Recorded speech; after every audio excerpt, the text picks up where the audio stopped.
So after going through the education, values work, and diffusion, we'll circle back around to acceptance, or willingness, as I like to call it. We touched on this a little bit with Sarah at the beginning when we talked about why exposure work happens in order to increase her likelihood of engaging in exposure work.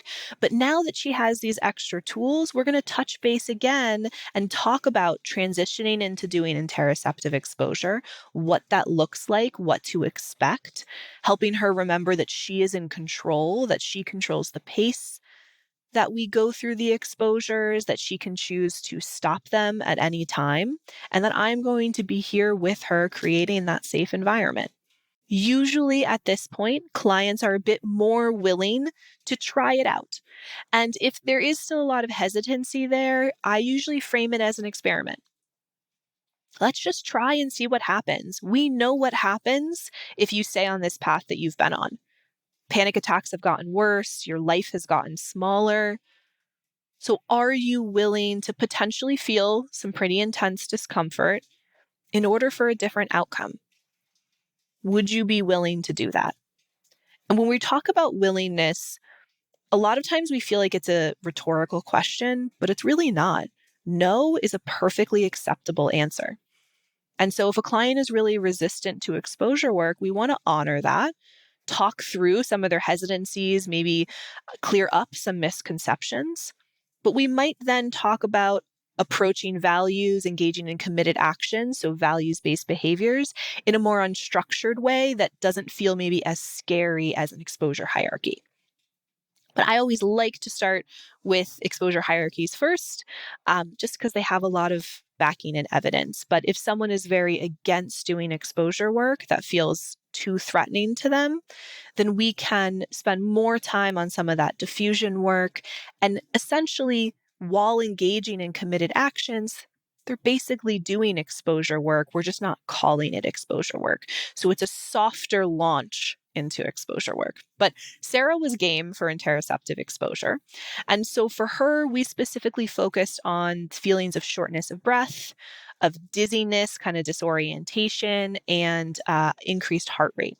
The increased heart rate was the least distressing experience for her, so we started with that first. And what we did is we practiced kind of running, doing knee highs in place. I believe we started at a minute and then moved up to 2 minutes. And I generally try to do the exposures with my clients in session. So I would really recommend practice doing these different types of exposures on your own to see how you react. Sometimes the hyperventilation ones get people a little bit. I know my face turns really flushed and I get a little bit dizzy.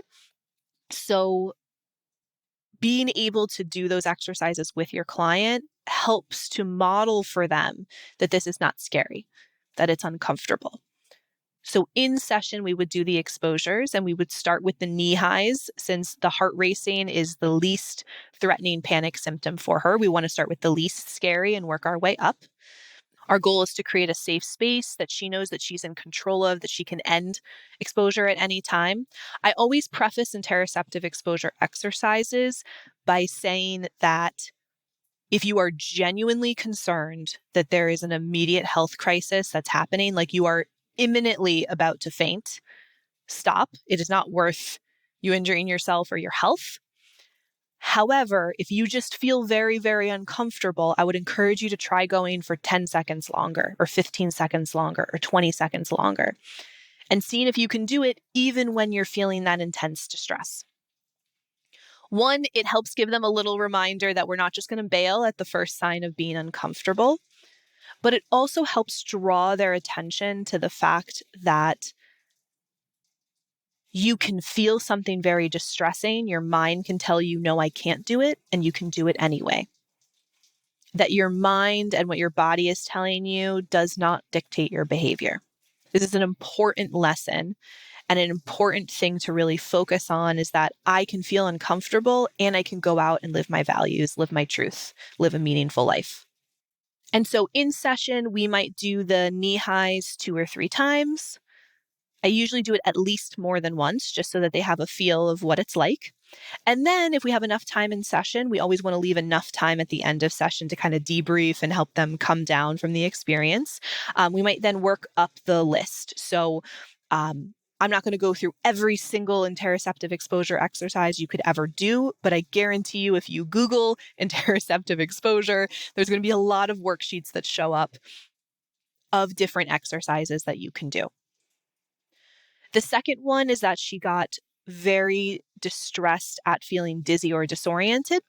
So we did an exercise where she just stood in place and turned in a circle for 1 minute. And so you were allowed to keep your eyes open for this. I always make sure that all the chairs and everything are moved away because people tend to sway a bit. But the idea is to create as tight of a circle as possible. As you turn around in a circle, most people look down and watch their feet. And I do this exercise with them. And then at the end, helping her talk through how distressing that was, what sensations she experienced, guiding her through using some of those skills to bring herself back down.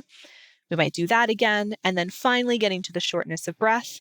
So for her, that sensation of hyperventilation, that dizziness, hyperventilation, feeling like she can't get a full breath in was really distressing.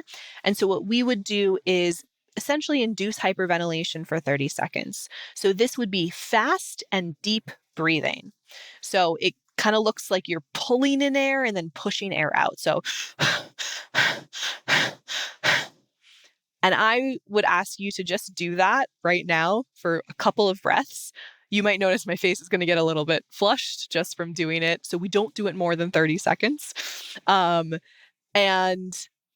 again, encouraging Sarah not to bail on the exposure until it finishes, as long as she's not in imminent danger to herself. And it helps her come in contact with those sensations and proves to her that she can feel that and it doesn't have to go into a full-blown panic attack. And I have done this with dozens of clients, if not more, and it has never resulted in a panic attack in session. Now, it might have taken a little bit for someone to come down from feeling the intensity of those sensations, but be aware of your own fear that you're going to induce a panic attack or cause harm or something like that, those are your own hooks, your own Sprinkles the spider coming in to talk about some things that feel scary for you. And then from there, send her home and have her practice on her own, record what her experiences are. And I usually recommend practicing 1 time per day and having her do 3 of a specific skill at a time. So this could take a little bit of time every day, but the idea is to have as many repetitions in as possible.